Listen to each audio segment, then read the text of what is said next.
Hey y'all, I'm Casey Bell of the Google Teacher Tribe podcast, a proud member of the Education Podcast Network, just like the show you're listening to right now. The opinions expressed are those of the individual hosts. Make sure you check out all the other great podcasts at edupodcastnetwork.com and get ready because the learning begins in 3, 2, 1.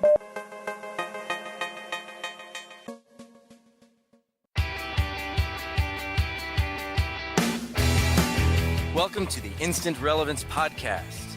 The Instant Relevance Podcast is an educational podcast featuring the latest news and resources to make learning relevant for all students. Follow us on Twitter at InstantRel.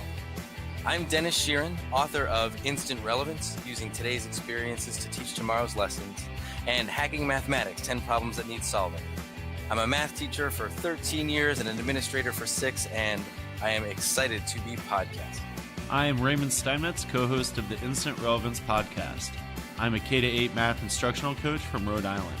I write and blog about a variety of topics related to education and parenting. You can find my work at www.blendedlearningmath.com, or you can follow me on Twitter at blended_math.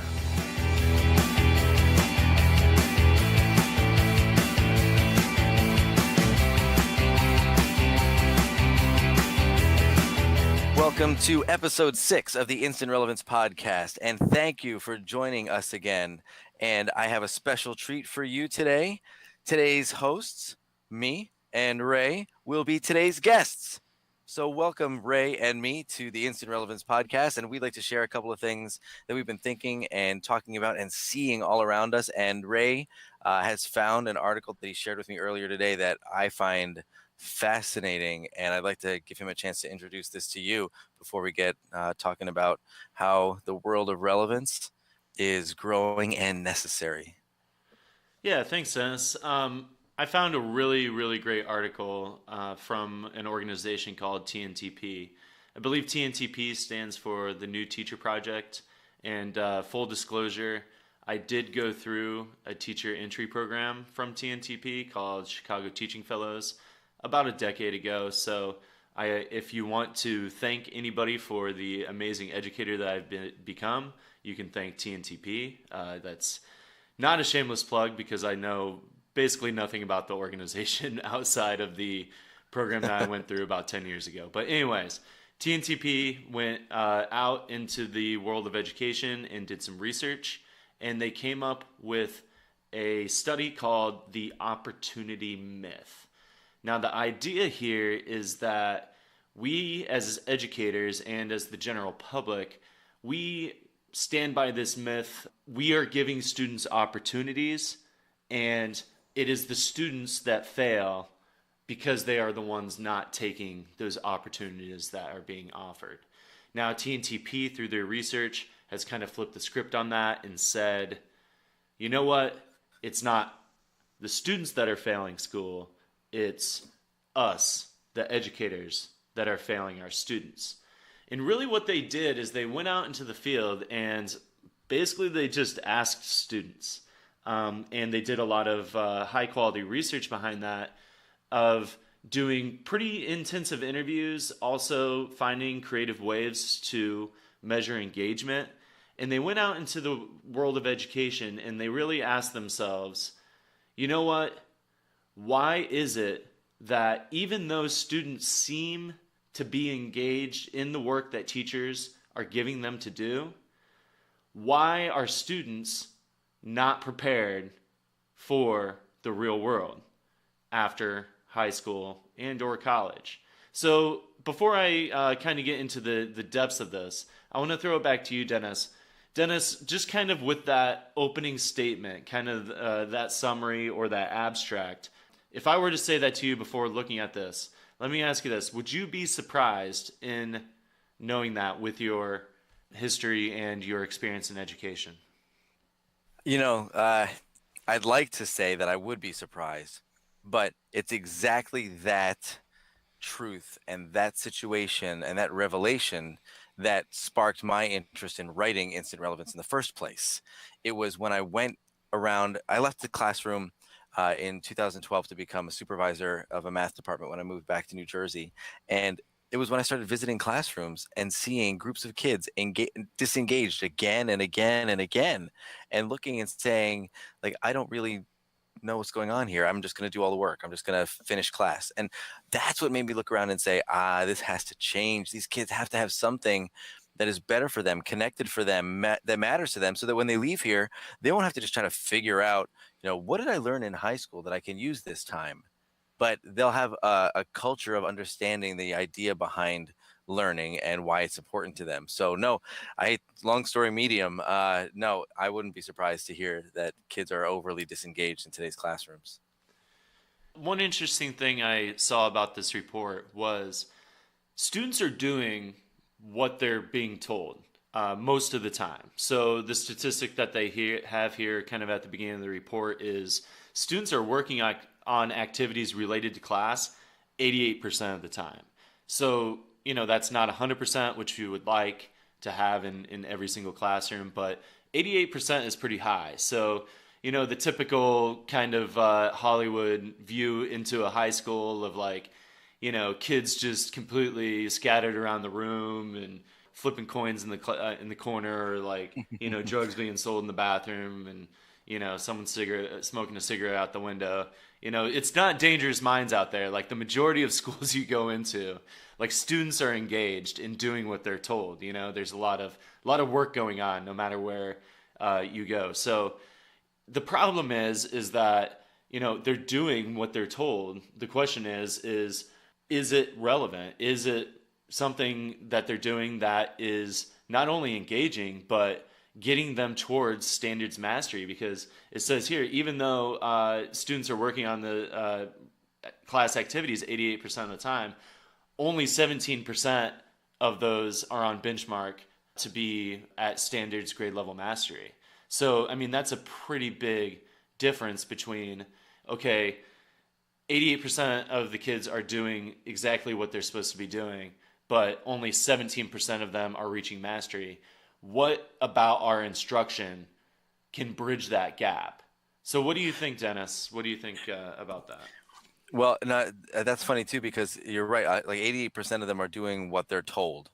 But who's telling them what to do, right? So we're telling them what to do. And I remember having a kid who comes up with his TI-84 graphing calculator and says to me, it's broken, it's not working.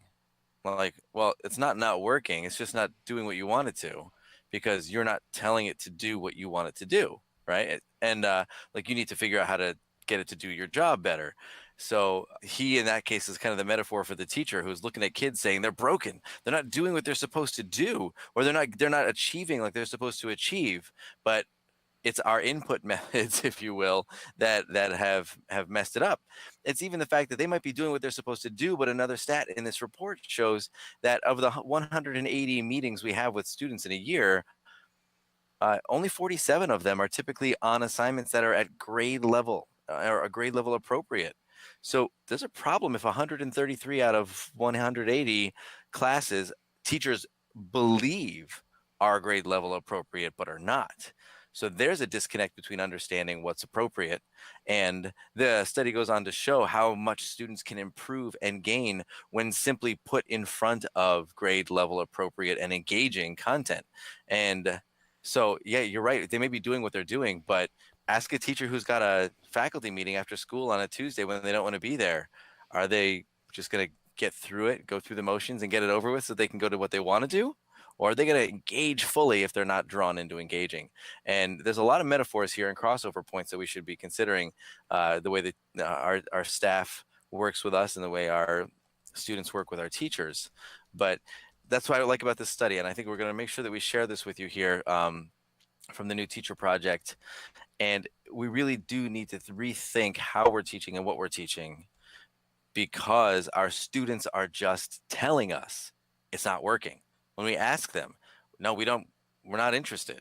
And for us to say, oh, you're not interested in this? Well, too bad. I spent an awful lot of time preparing it so you'd be interested in it, and I guess you're the problem.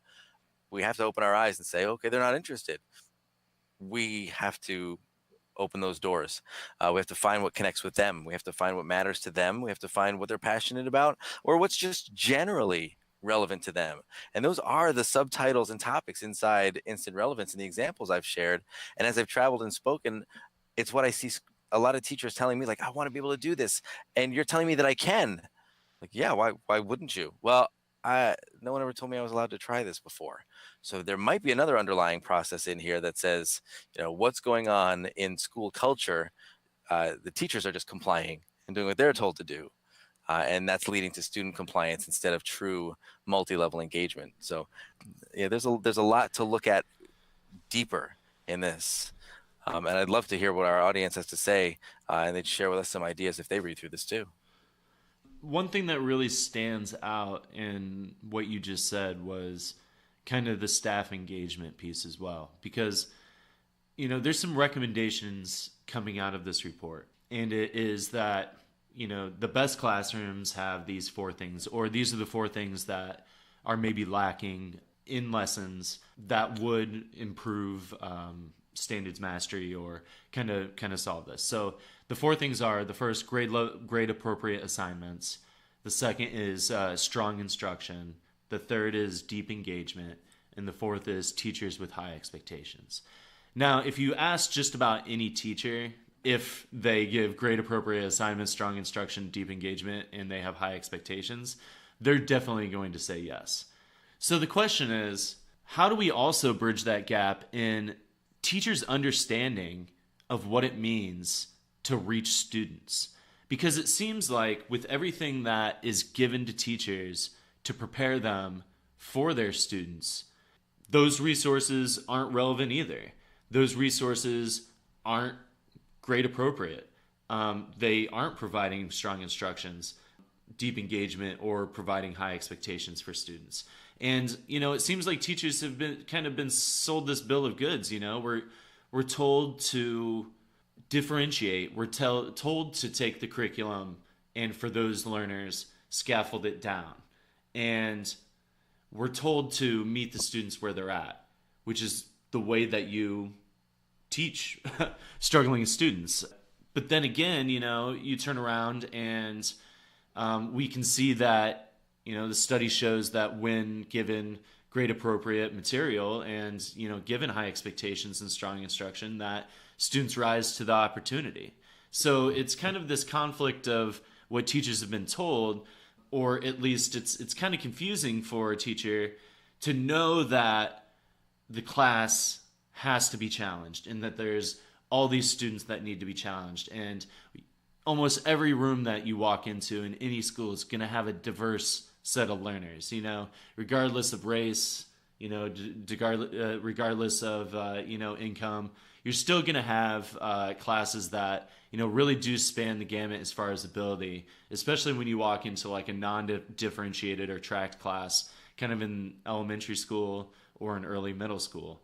The question is, how are teachers supposed to know the best way to reach all students when, one, the students' needs are so different, and then two, you turn around and this report says you're not providing hard enough instruction and it's not challenging enough when you're seeing the students struggle with the material that you're already providing. So it's really confusing, I think, in some ways. So what do you think about that, Dennis? Did you kind of follow that? What are your thoughts on that thought?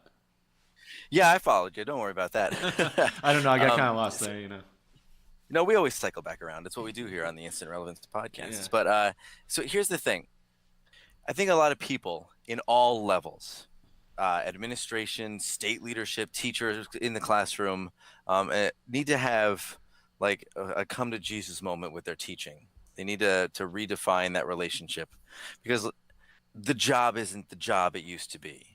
Like, we used to be able to talk and say things to kids and expect them to remember it, and that was good. That was the job. But that's not the job. The job requires a different work set now, and a different skill set, and a different amount of time and effort.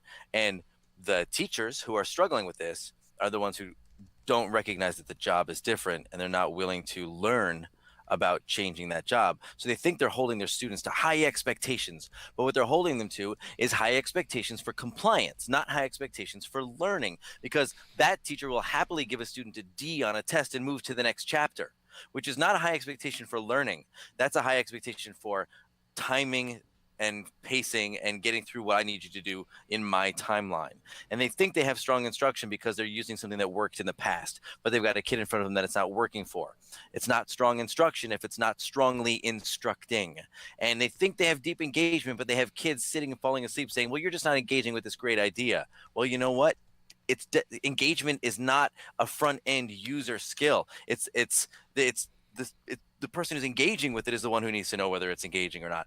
And I've done this before. I've put a problem in front of teachers and said, let's try this out. What do you think? Like, whoa, this is way too hard for my kids.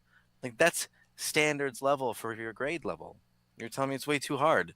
So you're definitely not giving kids this type of complexity and struggle. And let's get down to the heart of it. How did this study find this information out, Ray? They asked kids. Yeah. Yeah. They asked kids. Now, how often do we ask kids? That's at the heart of it. We talk about relationship building. And I'll be honest with you, just today, I had a conversation with some sixth graders. And I asked them, what do you wish grown-ups knew about you? What do you wish they understood about you? I'm just trying to get a feel for who our kids are. And I'm thinking about moving forward with some ideas as well. And so I just said, just tell me what you wish somebody knew about you. And some of the kids said, this one young girl said, well, I hate jewelry, dresses, and wearing my hair down. Adults don't know that about her. Another kid said, stop telling me that I'm too big or too fat. Saying to adults are saying that, or I'm not as dumb as you treat me.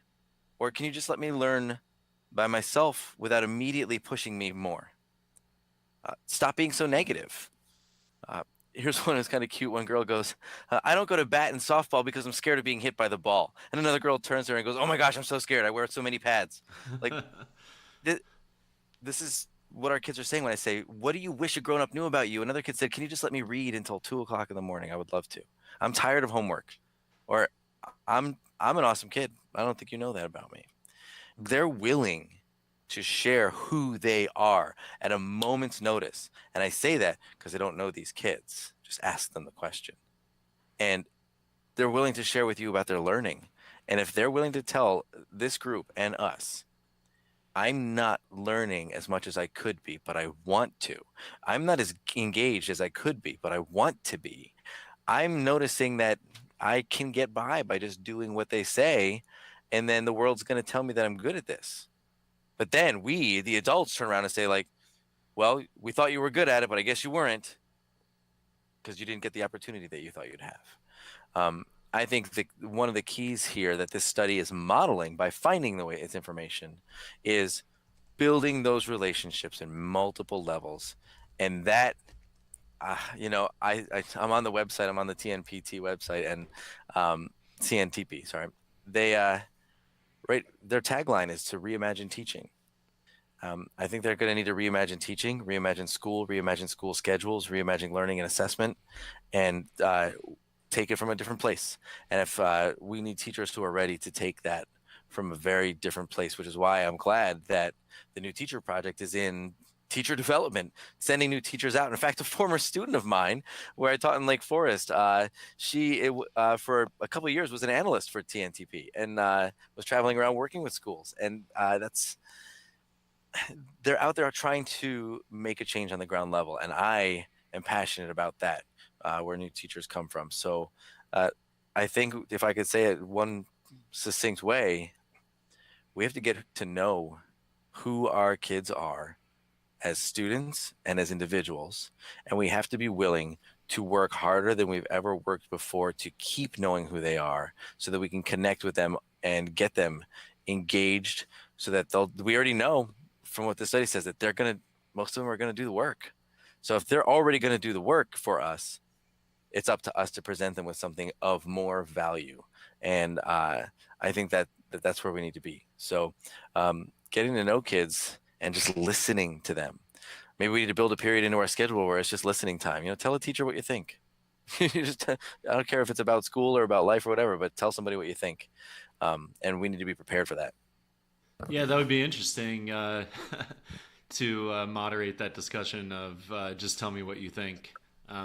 I think sometimes it's hard to hear what other people think. And I think that every time I've asked for feedback in my classroom, and I started doing it actually more often, used to just give it maybe at the end of the year. Now I give it several times a year.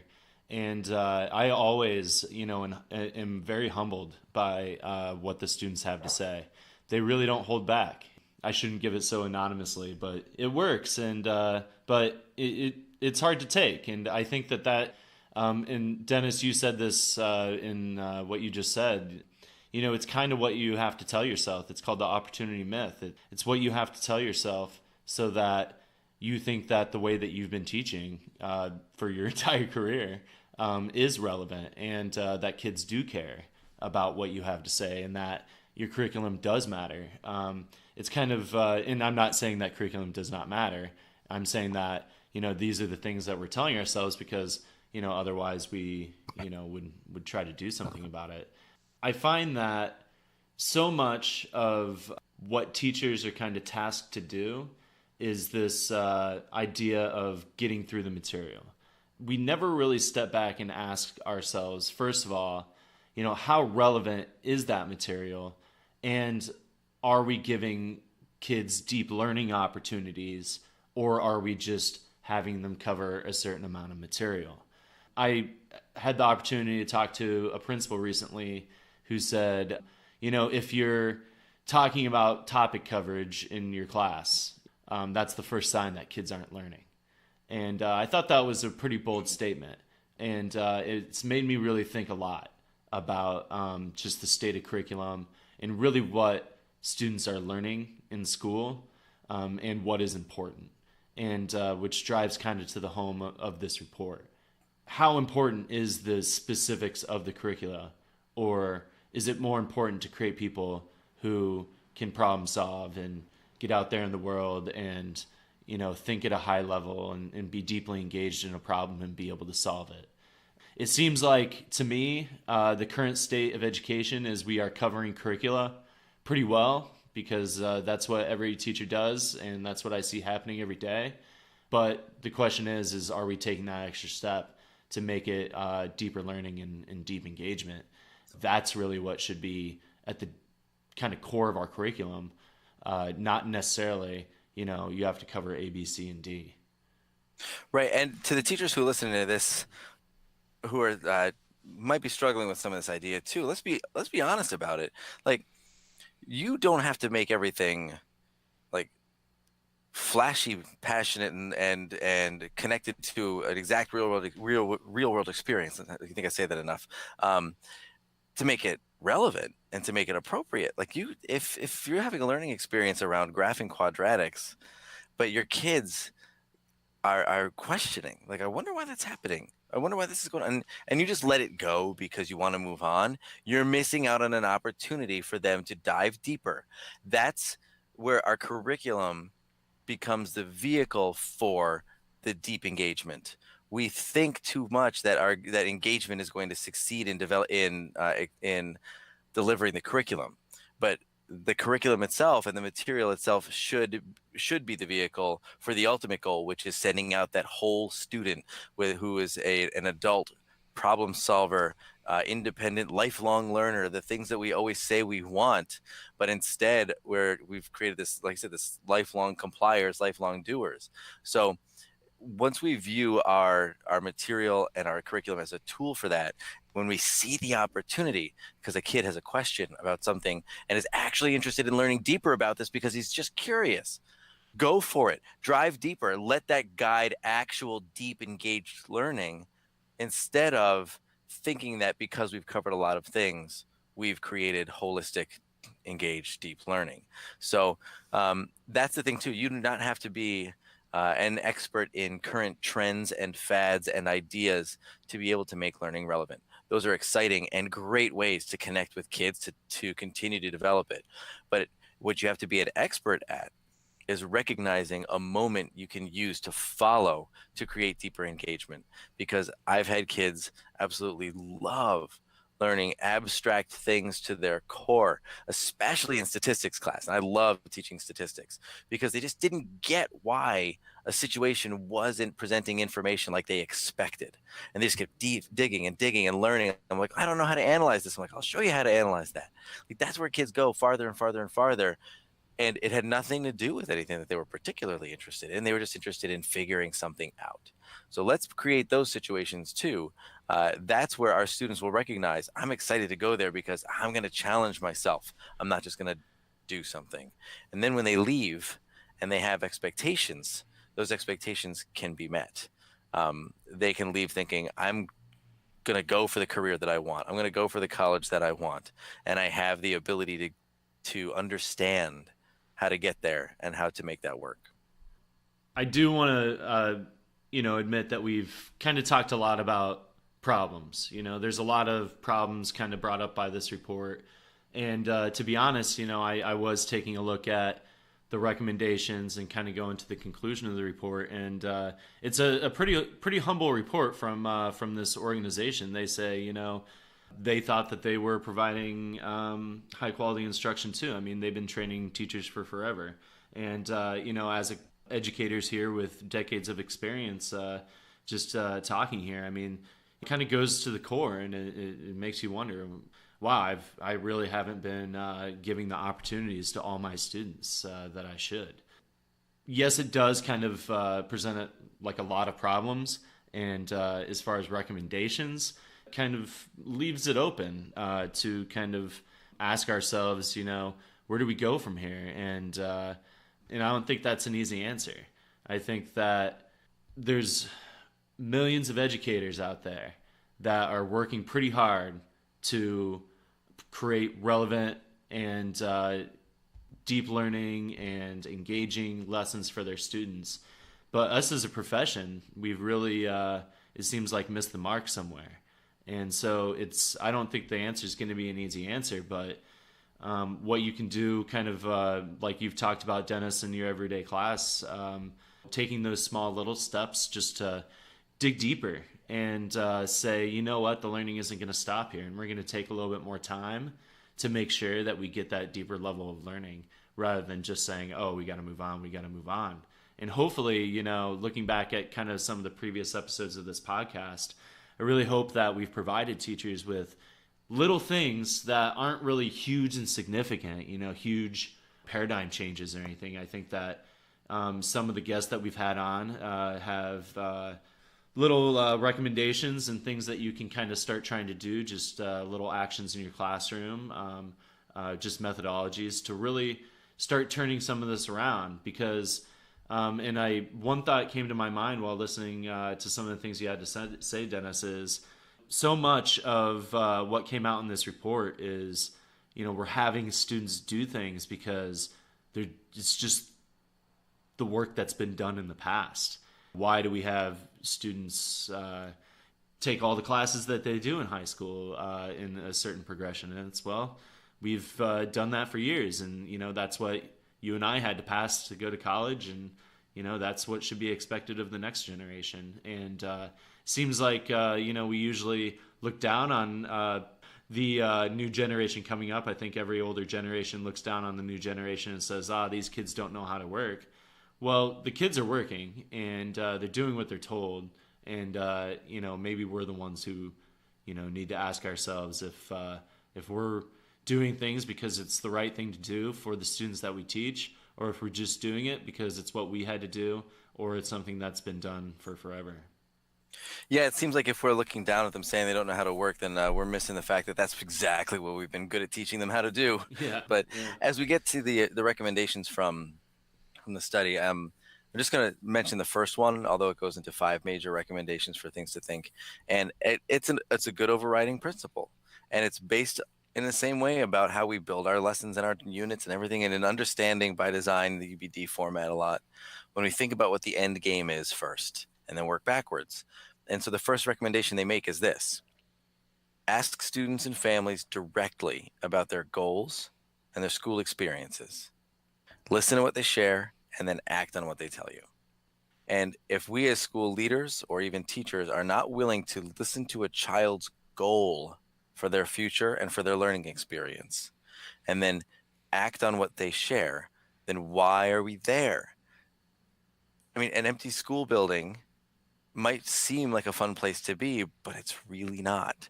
The only reason they exist is for children and for our students to go. They don't exist for us, so we'd better listen to what our kids have to say and what their family's goals are as a group, because that family, they're a major partner in this. So I think that's one of the biggest takeaways I have just from my introductory overview to this study is I need to find a way to listen more, because if I set something in motion, I want to buy a program that's going to help my kids do this, or I want to look at curriculum that's going to help them do that, or we're thinking about adding computers to this other place in the school district. Are those even remotely in line with what my students desire or want or need? So making those decisions is pretty important when we know the ideas and the goals of our kids. So like I said before, build those relationships and ask those questions and listen and act on what people tell you. And I think you're going to start to see a change. So if you, like you said, it goes back to some of the other podcast guests. I know Tiffany Ott has a lot when she was mentioning the Teach Better grid method and Teach Further, how a little bit more each day can help us grow as individuals, as teachers, and help our students grow. And developing a growth mindset in some of our topics from before, and even working play and fun with Quinn Rollins. And what we talk about here has kind of been circling around the outside of this. And I'm glad you brought this study to my attention today. So for our listeners, we hope that you will click on the link that we put out here about the new teacher project and Reimagine Teaching. And quickly, it is really just opportunitymyth.tntp.org. That's where you can find a little bit more about that. And thanks for listening to this conversation today, because I am not going to stop thinking about it just because this podcast might be over. So share some ideas, because if we're not going to listen to the ideas you have for how to improve school, then we're being a little bit hypocritical by asking you to listen to what your kids have for improving yours. So be open-minded and open-voiced and share with us. You can find me on Twitter at MathDennisNJ, or you can find me online, my website, DenisSheeran.com. And Ray, where can they find you? I'm at blended_math, and I'm at www.blendedlearningmath.com. Just a little bit of a shout out. I had a piece come out on fatherly.com. It's kind of a dad's parenting website about training for a triathlon. And I also have another piece coming out about like advice for parents to help their children at home with math. So kind of be on the lookout for some new articles from me. I've been writing a little bit for eSchool News and Education Post as well. So over the next couple weeks, just keep an eye out, follow me on Twitter, and definitely listen to the Instant Relevance Podcast. So again, thank you for joining us for episode 6 of the Instant Relevance Podcast, and keep an eye out for episode 7, and we'll have some more special guests in the future.